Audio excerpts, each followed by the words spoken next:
5, 4, 3, 2, 1 e... Sejam bem-vindos, gente. Iniciamos então a nossa catequese número 13, dando continuidade ao início que nós iniciamos os estudos sobre o catecismo da nossa fé, né? A doutrina da nossa fé, o catecismo da Igreja Católica. E hoje nós vamos prosseguir sobre o assunto da revelação. A revelação que a gente iniciou a falar um pouquinho na semana passada, né? Mas antes de a gente começar, vamos fazer uma oração, né? Pedir a presença do Divino Espírito Santo para que ele possa me iluminar, para que eu possa falar as coisas que ele quer que eu fale, mas também que ele possa iluminar cada um aqui que está ouvindo, para que possa realmente, dentro do coração, ouvir a voz de Deus. Em nome do Pai, do Filho e do Espírito Santo. Amém. Vinde, Espírito Santo, e enchei os corações dos vossos fiéis, e acendei neles o fogo do vosso amor. Enviai o vosso Espírito, e tudo será criado, renovareis a face da terra. Oremos. Ó Deus, que instruístes os corações dos vossos fiéis com a luz do Espírito Santo, fazei que apreciemos retamente todas as coisas segundo o mesmo Espírito, e gozemos sempre da sua consolação por Cristo, Senhor nosso. Amém. Santa Maria, Mãe de Deus, rogai por nós. Em nome do Pai, do Filho e do Espírito Santo. Amém. Então, muito bem, queridos. Partindo do princípio, né? E lembrando rapidamente que nós vimos na última catequese, que quem não conseguiu ver, pode depois lá reassistir de novo, né? Enxergar, ver a catequese de novo. Tá lá no YouTube, quem tem o link pode acessar. Vocês vão perceber que a gente estava iniciando o assunto da revelação de Deus, né? A partir do número 50 do Catecismo. Onde Deus é Pai, Ele é Filho, Espírito Santo, né? A gente entendeu tudo isso. Eu falei um pouco sobre o documento Dei Verbum, que vai ser, inclusive, o documento que nós vamos mais utilizar na próxima catequese. E nós entendemos, primeiramente, que Deus, né? Ele veio ao mundo, tá? Deus veio ao mundo e ele se revelou a nós. Ele verdadeiramente tomou as nossas dores, tomou a nossa fraqueza para nos fazer forte. Ou seja, Deus se fez homem, ele fez todo o trabalho para nos salvar, né? Tudo isso a gente viu na semana passada. Só que entendendo um pouquinho melhor da história, nós temos que entender que lá no início, Deus fez Adão e Eva sucumbiram ao pecado, eles, pelo pecado original, que hoje nós nascemos com essa doença, entre aspas, espiritual, eles se afastaram de Deus, eles foram desobedientes. Mas Deus, ele tinha um plano, e ele faz uma aliança. Ele faz uma aliança, primeiramente, que nós vimos na semana passada, com Noé, que foi quando aconteceu o dilúvio, né? Ele salva a família de Noé, que era a última família justa, e a partir dali, toda a humanidade é redimida em Noé e na sua família, que volta a povoar o mundo. Depois disso, o ser humano novamente ele se perde, porque ele ainda tinha o pecado original. Ele ainda tinha uma tendência a pecar, como nós temos hoje, né? É mais fácil o pecado do que fazer o bem, né? A gente comentou na última catequese, porque eu como diz o próprio São Paulo, né? Eu faço o mal que eu não quero, de vez fazer o bem que quero, né? Por quê? Porque é difícil ser santo, né?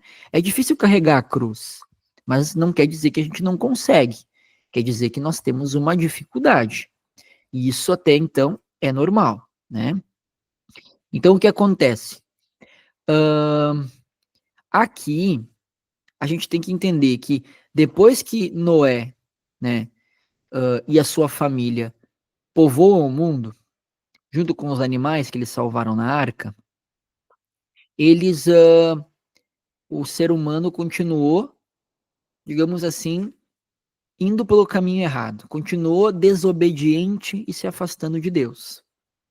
Até que chegou um ponto que novamente Deus escolhe mais uma vez fazer uma aliança e eleger esses filhos de Noé, que para nós são os nossos primeiros pais, que são Abraão e Sara. Abraão e Sara, eles antes eram chamados Abrão, só com uma letra A, Abrão, né? E a Sara era chamada Sarai, né? Mas quando Deus escolhe Abraão, escolhe Sara, ele muda o nome deles, né? Isso até hoje é um sinal de consagração, né? O Papa Francisco, o nome dele não é Francisco, o Papa se chama Bergoglio, nome de batismo é Bergoglio, mas quando ele é consagrado o Papa, quando ele é consagrado a nós como nosso pai da fé católica, ele recebe um novo nome. Ele é novamente renomeado. Assim acontece com Abraão, que antes era Abrão, e Sarai, que vira Sara, tá? Então nós temos que entender primeiro que quando Deus se revela a Abrão, que depois vira Abraão, ele faz uma coisa totalmente diferente do que os falsos deuses que existiam na época de Abraão, os ídolos, eles faziam. Por quê? Os ídolos, eles eram feitos, na verdade, pelos homens. Eles eram muitas vezes feitos à imagem e semelhança do homem. Ou seja, eu ia lá e criava uma imagem de uma coisa que eu acreditava, e muitas vezes levado pelos próprios demônios a adorar falsos ídolos, a adorar falsas imagens. Deus, quando vem a Abraão, Deus não se mostra. Deus é um Deus sem face. Não que ele não tenha uma face, não que ele não tenha um rosto, mas ele não se mostra, por quê? Porque ele não quer que as pessoas façam dele um ídolo. Então Deus, ele apenas traz uma coisa a Abraão, a sua palavra. Quem aqui, não sei como é que é na cidade de vocês, mas quem aqui já teve a oportunidade de fazer um negócio, de comprar alguma coisa, às vezes uma coisa, às vezes até cara, sem fazer contrato, sem fazer no cartão, fazer assim, ó, na confiança. É uma coisa que hoje em dia é cada vez mais difícil encontrar pessoas que nós possamos confiar. A pessoa vai lá, ela diz que vai fazer uma coisa e ela verdadeiramente faz aquela coisa, né? Então, isso é próprio, né? É próprio de quem verdadeiramente é fiel. Quem consegue cumprir com as suas palavras, quem é fiel às suas palavras, este verdadeiramente é digno. Então Deus, quando ele veio a Abraão, que antes era Abrão, ele vem com este intuito de se mostrar um Deus fiel, que ele era um Deus fiel. E para que a gente não pudesse, digamos assim, fazer jus, falar mal deste Deus, e Deus, ele não revela o seu nome, ele não diz, ele não aparece para Abraão, ele apenas fala, e Abraão escuta. O que traz a Abraão uma grande responsabilidade, porque ele se torna pai de muitos, pai de uma nação, né? Deus escolhe Abraão e diz que ele vai ser pai, né? E os seus filhos serão tão numerosos quanto as estrelas do céu. Então, quando Deus falava isso, ele já estava falando de nós. Ele falava primeiramente do povo de Israel, que ainda seria escravo no Egito, que ainda seria libertado e iria passar pela Páscoa, a primeira Páscoa, que é o mar que se abre e o povo de Israel sai do Egito e se torna livre pela primeira vez e vai para o deserto por 40 anos até chegar na cidade prometida que era Jerusalém. Então, Deus, primeiramente, ele elege Abraão para ser este pai da fé. E para nós católicos, Abraão, ele é santo, porque Deus o fez, Deus o santificou em vida, né? E ele foi fiel. Tem um episódio que eu acho muito legal nos primeiros 5 livros da Bíblia, que fala um pouco da vida de Abraão, os primeiros livros. Ele vai lá, pega o seu filho Jacó, e ele vai fazer um sacrifício para Deus. Só que Deus, ele não diz que era para fazer um sacrifício de um cordeiro. Ele dá a entender que Abraão teria que sacrificar o filho dele.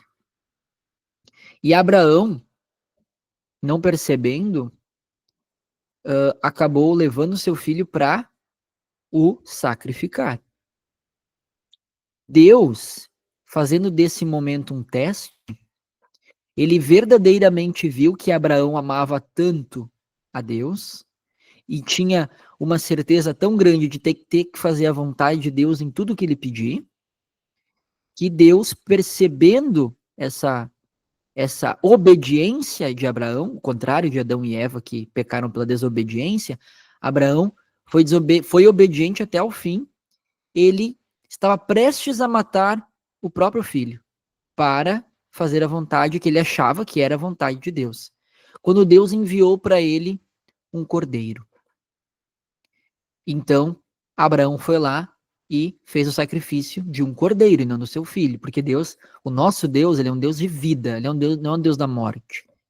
Ele não ia pedir para que Abraão matasse o próprio filho. Porém, deu a entender que era o que Deus queria. Abraão entendeu isso. Mas acabou que essa falta de entendimento de Abraão fez com que Deus visse que ele era mais fiel ainda a Deus. Ele era tão fiel a Deus que para ele Deus estava acima de tudo, acima dos seus filhos. Isso nos mostra um pouco, né? Até os mandamentos da lei de Deus são esses: amar a Deus sobre todas as coisas. Isso é querer o mal dos filhos? Não. Isso é amar os filhos de verdade. Quando a gente ama a Deus sobre todas as coisas, nós amamos as outras coisas melhor, né? Mas, seguindo daqui, Abraão, ele vai ter um papel excepcionalíssimo, um papel muito importante, né?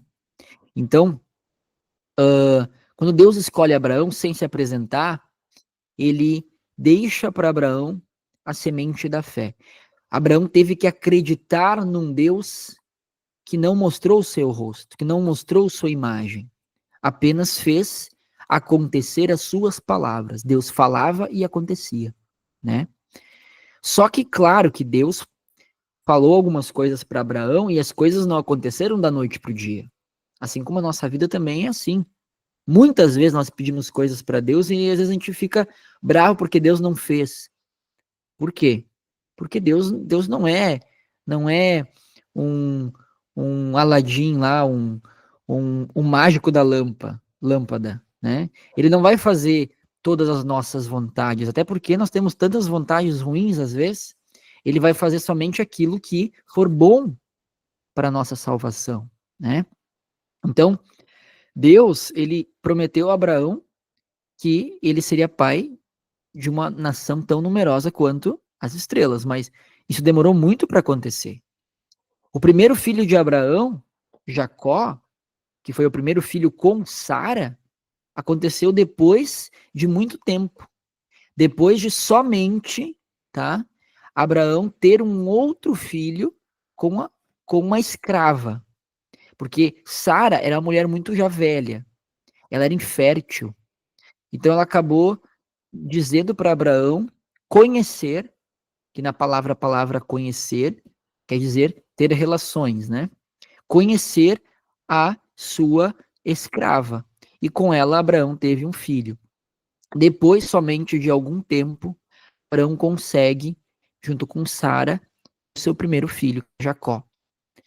Então, esse filho que vem, Jacó, a partir dele vai nascer a nação de Israel, que depois vai ser o povo hebreu, né?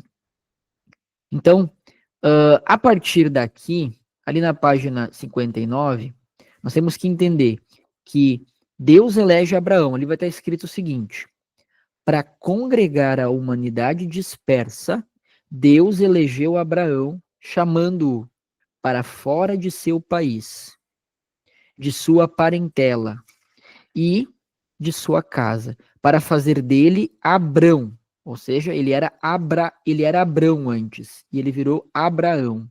Isto é, o pai de uma multidão de nações.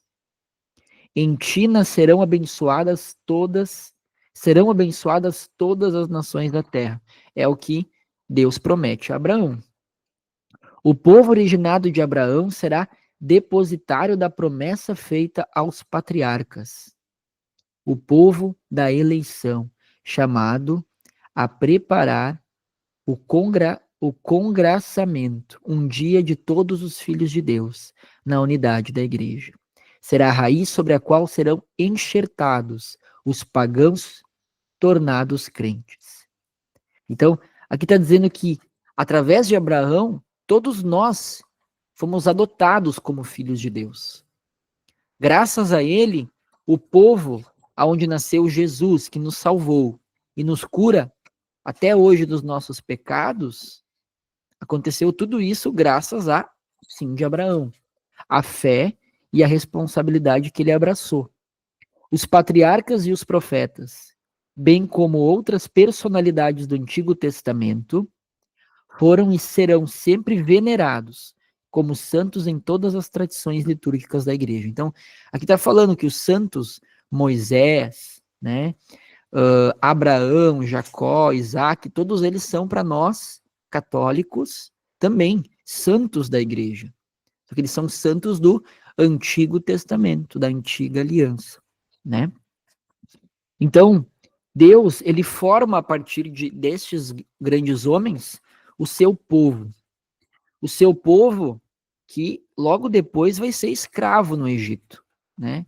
Vai ser escravo no Egito e por 400 anos na escravidão, Deus vai escolher um novo homem, que é Moisés, que vai ser um mediador que vai libertar este povo, né, das mãos do faraó, né, que escravizava. Então, só que para isso acontecer, Deus não só escolheu Abraão, mas ele fez com que Abraão fosse fiel. Abraão aconteceu nele que a gente chama de metanoia, né? A conversão, ele se tornou um homem de fé mais ardente, né? Então, quando Deus se apresenta a Moisés, Deus diz para Moisés como Moisés poderia apresentá-lo, mas Deus não diz o seu nome, né? A fé católica vai nos dizer que Javé não é o nome de Deus, mas é uma forma de chamá-lo, né? Algumas correntes teológicas ainda na fé católica vão dizer que Javé é sim o nome de Deus. Então isso não é um dogma, mas existem algumas correntes. E Javé significa eu sou aquele que sou, né? Eu sou o que sou. Quando Jesus vem, Jesus dá verdadeiramente, né, a si mesmo o nome, né, que é Yeshua, que significa Deus salva, né? E por que eu estou falando dos nomes? Porque existe uma tradição bonita na igreja que corre com essa corrente teológica de que a gente não sabe verdadeiramente o nome de Deus, o Deus do Antigo Testamento, o Deus que é o Pai, porque conhecer o nome de alguém é de alguma forma conhecer a pessoa. é de alguma forma ter poder sobre a pessoa, né? E por que eu tenho poder? Por exemplo, a Tamires. Vou dar um exemplo da Tamires. Eu sei o nome da Tamires. Se eu começar a falar mal da Tamires por aí, eu tô, digamos assim, prejudicando a Tamires. Tô tendo poder sobre ela, né? Se eu começar a falar mal do nome de Deus, aí tem até o mandamento, né? Não tomar o santo nome de Deus em vão. Mas se eu pegar o nome de Deus, o nome verdadeiro de Deus, o nome dele, e começar a falar mal dele, eu tô tendo poder sobre ele. Eu estou prejudicando a Deus. Isso não é possível. Até porque Deus não deu o seu nome, né? Então a corrente teológica traz um pouco disso. Mas que é uma forma bonita também para aqueles que creem que o nome de Jesus, o nome de Deus é Yahvé, é belo que a gente não fale esse nome. Inclusive na liturgia, na missa, a gente acaba nos instruído não cantar músicas com este nome. Às vezes tem músicas na missa que o pessoal canta, mas não são cantos litúrgicos. Justamente porque não se poderia falar o nome de Deus, né? Porque não é uma forma, digamos assim, respeitosa, né? Segundo a tradição católica, né? Então, quando Jesus vem, que depois ele vai vir para salvar toda a humanidade, novamente Deus faz uma aliança. Aqui, só nesse trecho agora que nós comentamos, Deus deu a nós, lá em Adão e Eva, digamos assim, uma chance, ele nos criou perfeitos, né? Depois a gente cai e Deus faz uma aliança com Noé. E daí acontece de novo que o mundo vai se perdendo novamente. E daí Deus vai lá e faz uma aliança com Abraão. E o mundo vai se perdendo novamente. Então, nota-se que Deus, ele todo instante, ele vem nos procurar. Ele vem ao nosso encontro. Ele faz de tudo. Ele dá formas, ele vai nos preparando para de alguma forma nos curar dos pecados e estar conosco, né? Em Abraão, ele afirma que seremos de novamente muitos, e nós realmente o somos, né? Nós católicos somos muitos, embora tenhamos muitas dificuldades, embora existem ainda no mundo guerras, existam problemas, ainda assim nós somos muitos e nós temos que cada vez mais aumentar esse número, evangelizar, né? Jesus mesmo falou antes de subir ao céu, batizai-os, né? Ordenou aos apóstolos, né? Os bispos da igreja hoje, batizai-os em nome do Pai, do Filho e do Espírito Santo, né? E convertei-os. Então nós temos essa missão de evangelizar. Só que aqui nós temos que entender também que existe uma grande divisão, né? Que é a divisão ali da nossa Bíblia. Se a gente pegar a Bíblia do Antigo Testamento, tem a Bíblia do Antigo Testamento e tem a Bíblia do Novo Testamento. No Antigo Testamento, muitas coisas que aconteceram não foi porque o plano de Deus falhou. Ah, Deus fez uma aliança e daí ele errou. Ele não nos ensinou direito. Não, Deus é perfeito, Deus não falha. Só que Deus, ele estava em cada aliança nos preparando para uma aliança eterna. Cada aliança que ele fazia, cada nova oportunidade que ele nos dava, um novo patriarca, ou um novo líder, um novo santo para nos ensinar e nos guiar, um novo santo como Moisés para nos libertar do pecado, da escravidão, todas as vezes, Deus vai nos preparando para uma coisa maior, cada vez maior. Por exemplo, em Abraão, ele começou a preparar um povo. Depois, esse povo se perdendo, indo parar no Egito sendo escravo, ele prepara um homem santo que liberta este povo, depois de 400 anos de escravidão. E daí tem aquele filme, não sei se vocês já viram, aquele desenho lá que Moisés, ele vai lá, ele abre, retrata até que bem, assim, a nossa fé, né? Ele retrata lá, ele abre aquele mar vermelho para passar todo o povo e depois o mar se fecha e afoga e destrói todo o exército que era um dos inimigos de Deus. Então, as pragas e tudo, né? Então, aquela passagem ali de Moisés indo com o povo para o outro lado do Mar Vermelho, essa ali é a primeira Páscoa. A Páscoa que nós celebramos hoje, ali ela nasceu. Porque o que é a Páscoa? A Páscoa significa passagem.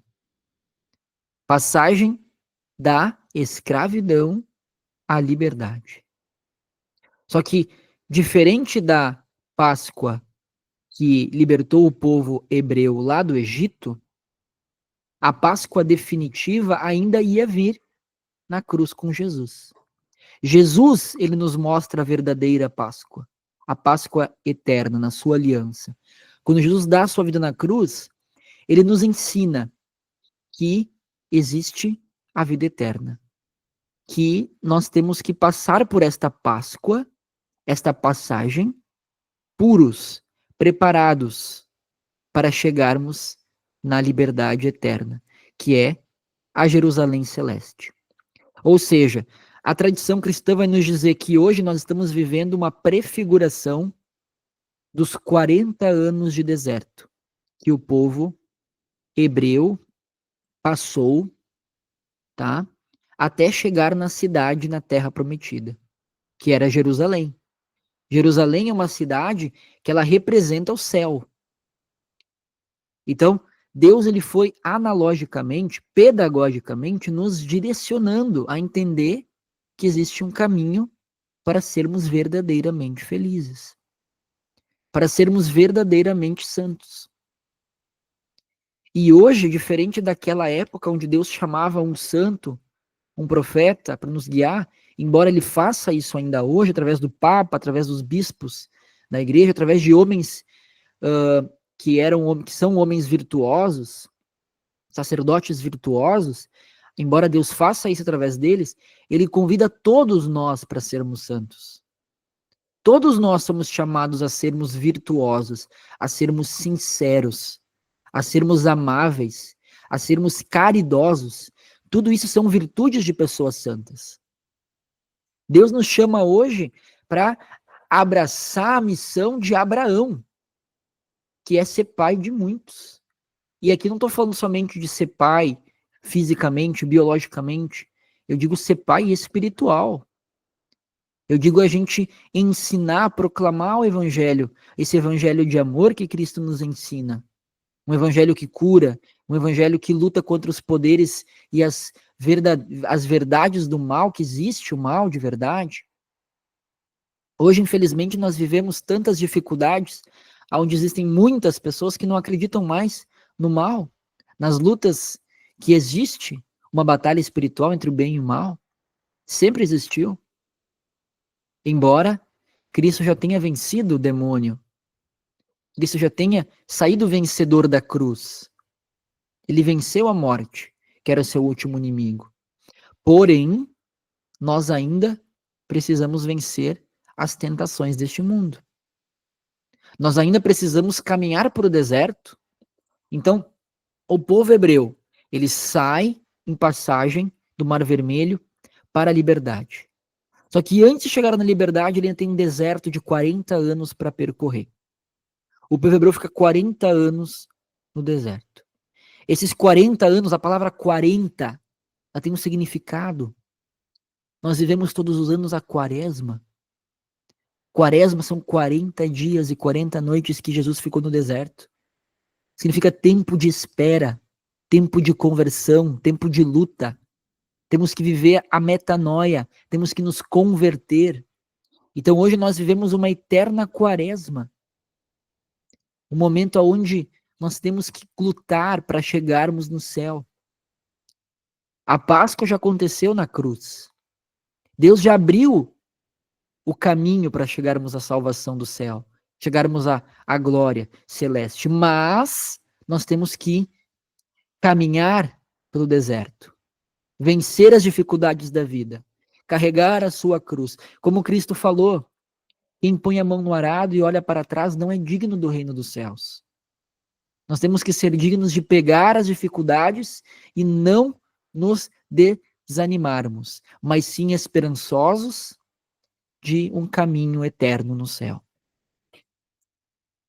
Este é o caminho da cruz. Mas ao mesmo tempo que nós vemos que sim, nós vemos uma eterna quaresma até chegarmos no céu, uma quaresma onde nós temos que lutar, um deserto onde nós temos que sobreviver, ao mesmo tempo nós vivemos um tempo da graça. É um tempo onde o Espírito Santo que Deus enviou, ele nos eleva, ele nos enche, se nós permitirmos. Ele pode fazer em nós morada, ele pode fazer em nós milagres. Então, é um deserto tão gostoso comparado com aquele que os nossos antepassados hebreus saíram lá do Egito. Nós vemos hoje um deserto tão melhor, com tantas consolações. Então, Cristo, que é o mediador, ele vem para nos direcionar ao céu. Ele faz a aliança eterna. E hoje ele nos convida nessa catequese a lutarmos, a não desanimarmos por qualquer dificuldade, seja cansaço, seja dificuldades de trabalhar, seja financeiras, sejam saúde. Ele nos pede que nós lutemos. E ele nos diz que a Páscoa, a libertação, ela não é uma libertação política. Ela não é uma libertação somente das doenças físicas, mas ela é uma libertação espiritual. É a nossa alma que Deus quer alimentar. É a nossa alma que Ele quer libertar. Porque é a nossa alma que precisa controlar a nossa vida. Nós temos que ter a vontade de fazer o bem sempre. E como a gente faz isso? Treinando a nossa vontade, que ela é uma faculdade da nossa alma. Lembrem-se, que nós já falamos um pouco sobre isso. Quando o pecado original aconteceu lá no início, ele desordenou a nossa natureza. Quando o corpo deveria ser submisso à alma, ao intelecto, à inteligência, acaba que a alma é submissa do corpo. E por isso que nós temos tanto que mortificar, jejuar, se dedicar, se sacrificar, para que nós possamos fazer o corpo santo. Fazer o nosso corpo ser utilizado para as coisas boas, para os abraços das pessoas que amamos, para os carinhos afetuosos que temos com os nossos irmãos, para um amor verdadeiro. Então, hoje, meus queridos, eu peço que vocês, aqueles que têm o catecismo, leiam o número 56 em diante, até o número 65. Tá? Perdão, até o número 73. 73, tá? E a gente resumiu quase tudo na catequese hoje. E um pouquinho mais que não estava ali, prescrito. Mas a fé, ela vai nos direcionar a essas revelações. E na semana que vem, nós vamos entender como esse Deus tão grande, que se faz tão pequeno para nos amar, ele nos direciona. Como que esse Deus tão grande, ele vira, né? Ele é e sempre será o Verbo encarnado. E como que o cristianismo, Jesus, ele se tornou o que ele é. E o cristianismo, meus queridos, ser católico não é crer somente numa igreja ou somente numa pessoa deste mundo humano normal. Não. Nós cremos em um Deus que se fez homem. E este Deus que se fez homem, ele é uma pessoa como nós. Nós cremos tão firmemente neste homem, fez coisas extraordinárias e continua a fazer, e continua estando presente nos sacramentos, especialmente na Eucaristia.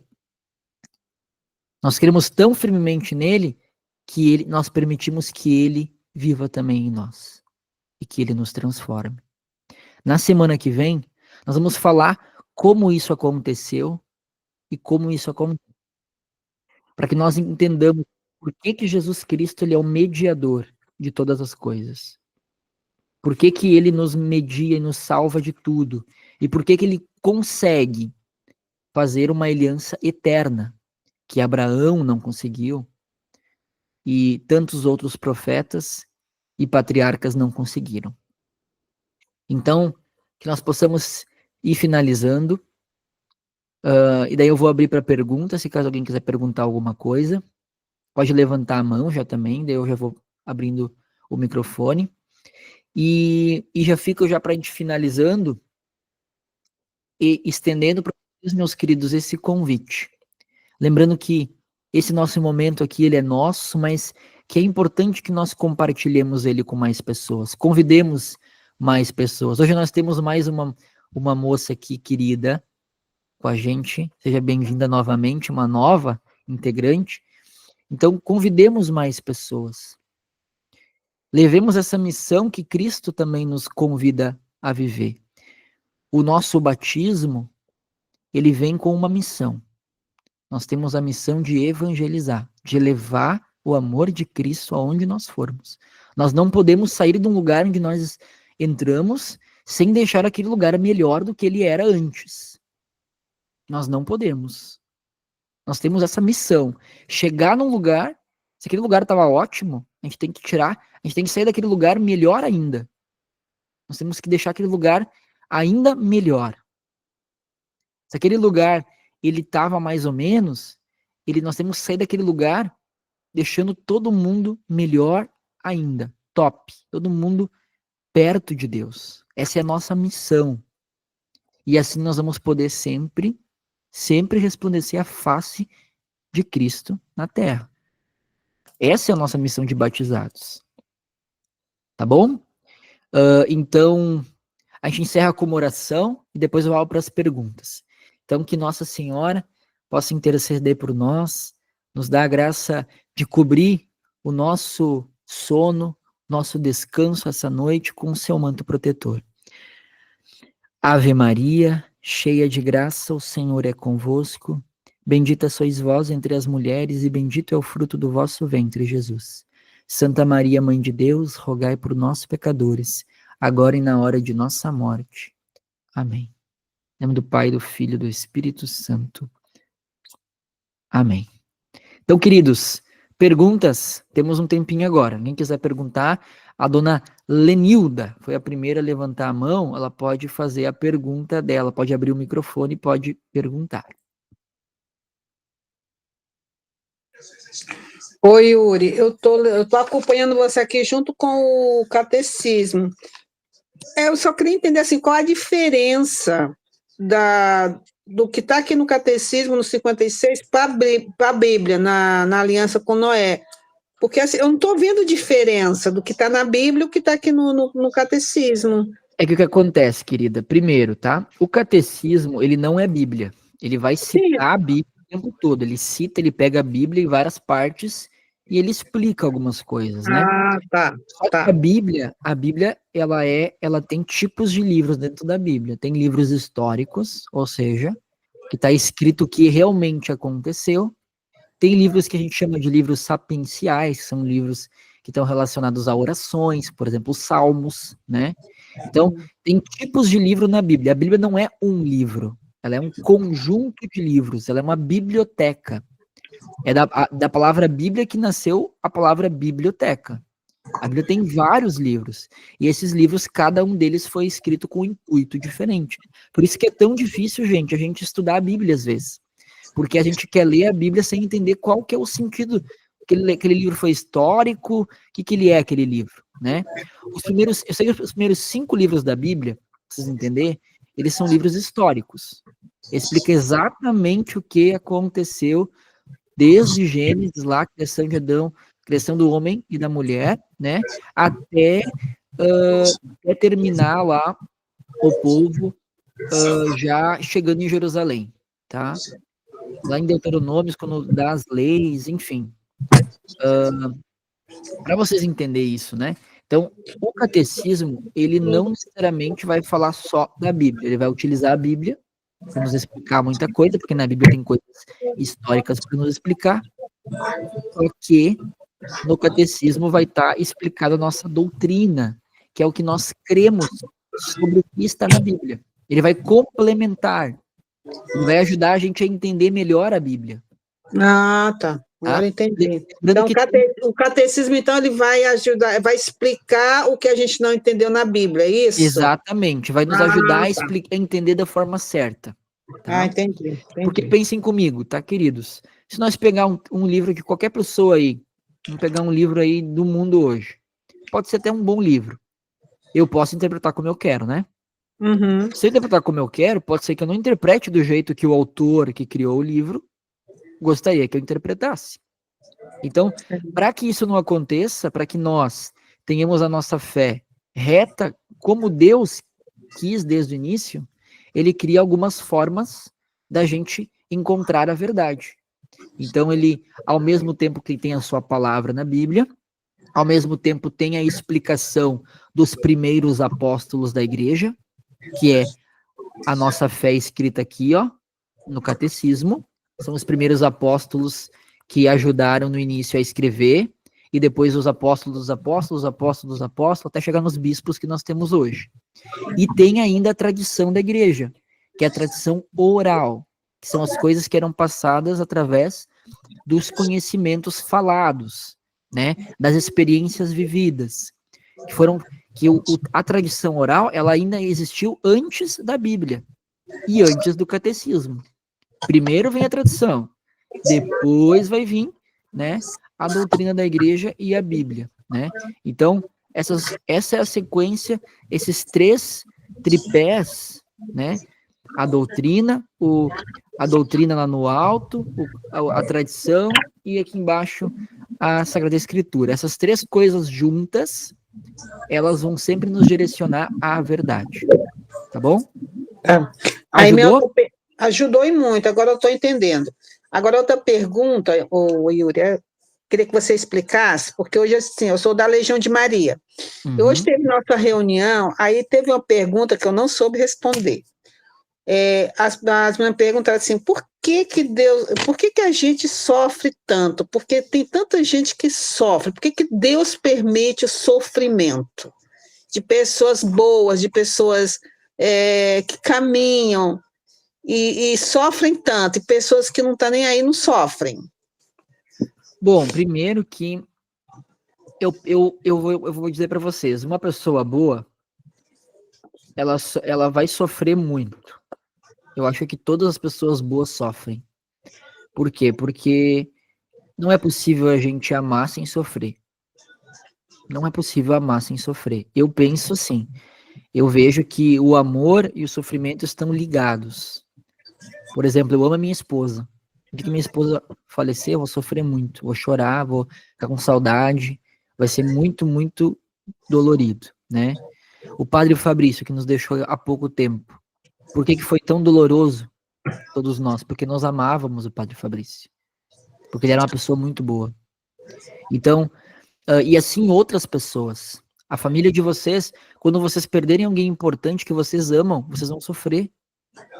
Então, o sofrimento, ele faz parte da vida. Cristo, ele pegou, né? Ele pegou a cruz para nos mostrar o caminho do céu. Ou seja, ele quer dizer que nós temos que sofrer para chegar no céu. Neste mundo haverá sofrimento. Tem uma passagem, se não me engano, de São Paulo, que vai dizer que nesse mundo haverá muitas tribulações. E se a gente não quer sofrer, a gente talvez não vai chegar no céu. E é lá no céu que nós não vamos sofrer, porque no céu nós vamos estar com Deus o tempo todo. Então, neste mundo, gente, vai ter sofrimento. E o sofrimento, muitas vezes, ele vai ser um sinônimo de crescimento. Vou dar o exemplo da academia. Não sei se vocês já foram na academia treinar. vai na academia treinar, pega lá um peso pesado, dói o músculo, é pesado, machuca, mas quando tá machucando é porque tá dando certo, é porque teu músculo vai ficar mais forte, vai começar a criar mais massa muscular. A pessoa vai ficar mais saudável, vai ficar com o coração mais resistente para as coisas da vida. Então, para tudo é uma regra da natureza. Deus fez as coisas assim. Assim como tem o prazer, tem a dor. As duas coisas dá para utilizar para o bem, tá? Então, o sofrimento, Lenilda, ele é uma coisa, não é uma coisa má, mas ele também não quer dizer que é boa. Vai depender de como nós utilizamos ele. Vai depender de como nós permitimos que ele nos molde a ser melhores, né? Então, para responder a tua pergunta, o sofrimento, ele não é ruim, mas ele também não é bom. Nós podemos transformar o nosso sofrimento em coisas boas, unindo o nosso sacrifício ao sacrifício de Jesus na cruz. Quando eu sofro de dor de barriga, faz tempo que eu não tenho dor de barriga, mas se eu tivesse dor de barriga, às vezes não vai curar com remedinho. Às vezes tu vai ter que sentir um pouquinho, vai tomar um remédio, vai demorar um pouquinho até fazer o efeito. O que tu faz nesse tempo? Tu faz uma oração. Senhor, eu ofereço essa dor de barriga por ti. Assim como tu sofreu por mim na cruz, eu vou sofrer agora um pouquinho essa dor de barriga. É isso que eu tenho que fazer. Utilizar a dor pra gente nos santificar, né? E aqui, eu também não quero cuidar com algum extremo. Não é agora pegar, amar a dor, começar a se bater. Não, não é isso. Isso é sadomasoquismo, isso é uma outra coisa, é uma doença. Nós temos que ver as dores do nosso cotidiano e santificar o nosso cotidiano através dessas dores. Mas nós não precisamos procurar a dor, fazer coisas erradas, coisas que começar a se bater, ou isso a gente não tem que fazer. Isso não é uma coisa santa para nós, tá? Então tem que cuidar com esses extremos. Mas a dor é sim uma coisa normal da vida e talvez a gente só vai entender no céu. Entender todas as dores e o porquê que elas aconteceram. Porque, inclusive, às vezes Deus está permitindo uma dor que a gente está sofrendo hoje, mas que se não tivesse sofrendo esta dor, talvez nós teríamos sofrendo uma outra pior ainda. Então, às vezes, ele nos permite um mal para nos evitar um mal pior.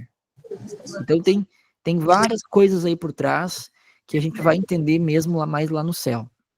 A Tamires aqui perguntou. Ajudou, Lenilda? Demais, perfeito. Obrigada. Fico feliz. Tá bem baixinho.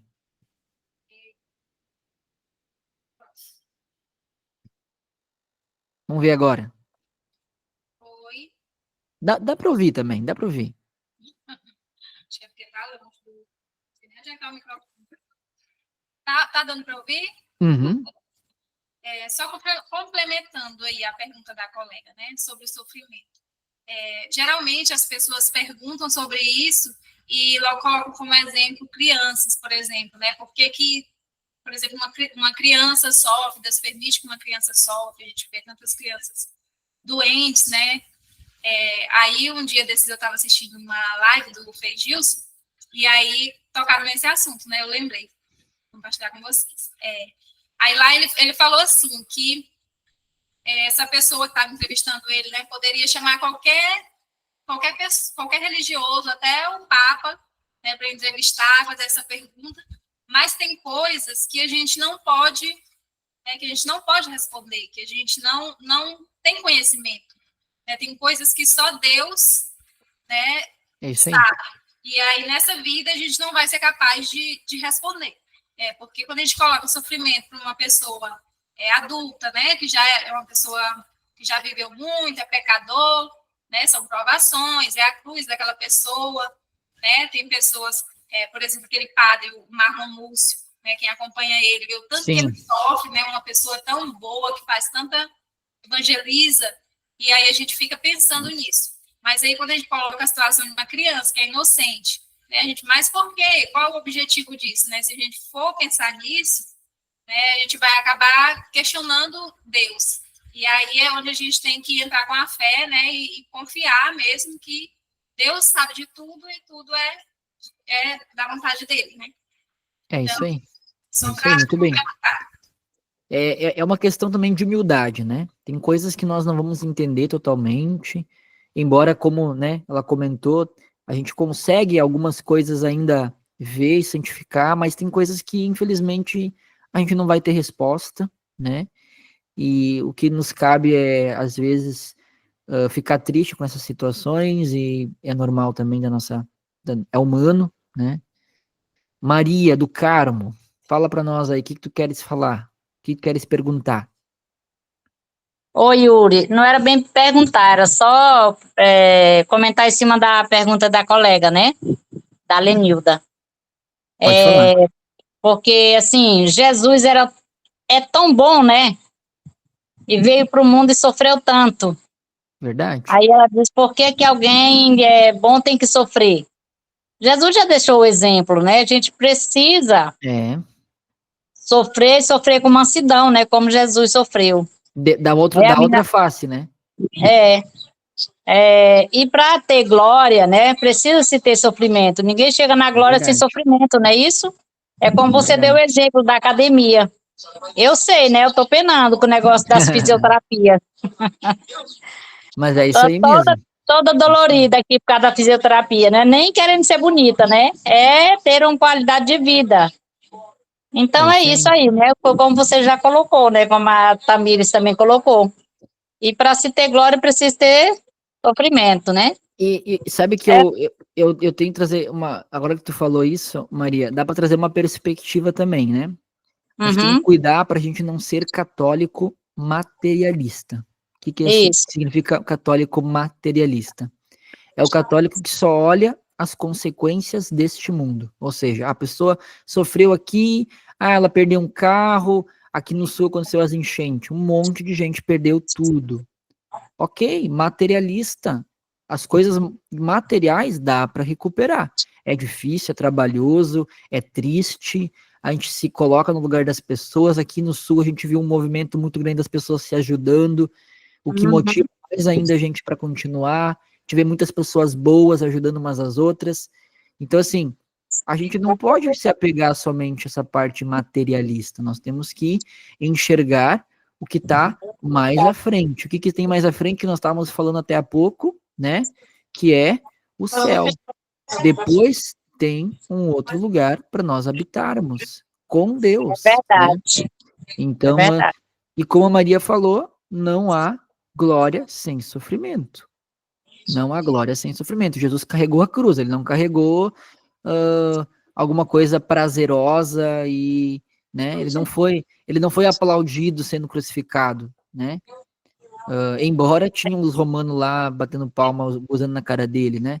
Mas não era porque ele estava vencendo, é porque ele estava sofrendo, né? E lembrando que a glória de Jesus não aconteceu imediatamente. Demorou-se ainda 3 dias. Então, tudo tem o seu porquê. A gente não vai entender tudo nesse mundo, como a Tamares falou, mas ao mesmo tempo a gente tem que entender que o sofrimento, ele faz parte, né? Ele faz parte. Dona Bia, quer falar, Dona Bia? Fala aí, Dona Bia. Quero falar assim, boa noite a todos. Pegando esse gancho aí, em que tu falou, a questão de não nos apegarmos, né, às coisas materiais, tem uma passagem bíblica que nos relata isso, né, sobre o homem rico e Lázaro, né, onde o rico, ele desfrutou de tudo nessa terra, e Lázaro, ele era mendigo, né, ele vivia jogado, né, nas portas, ele era coberto de ferida, e, no entanto, quando o rico morreu, né, ele foi para um lugar de tormento, e Lázaro, ele foi, né, para o seio de Abraão, ou seja, o rico aproveitou tudo que ele tinha nessa terra, enquanto Lázaro, apesar de ter sofrido muito, né, ele foi direto morar com Deus, né? Por isso que não devemos nos apegar com as coisas deste mundo, que às vezes o nosso sofrimento, ele nos aproxima mais de Deus. Tanto que tem passagens na Bíblia que há pessoas que perguntam para Jesus, né?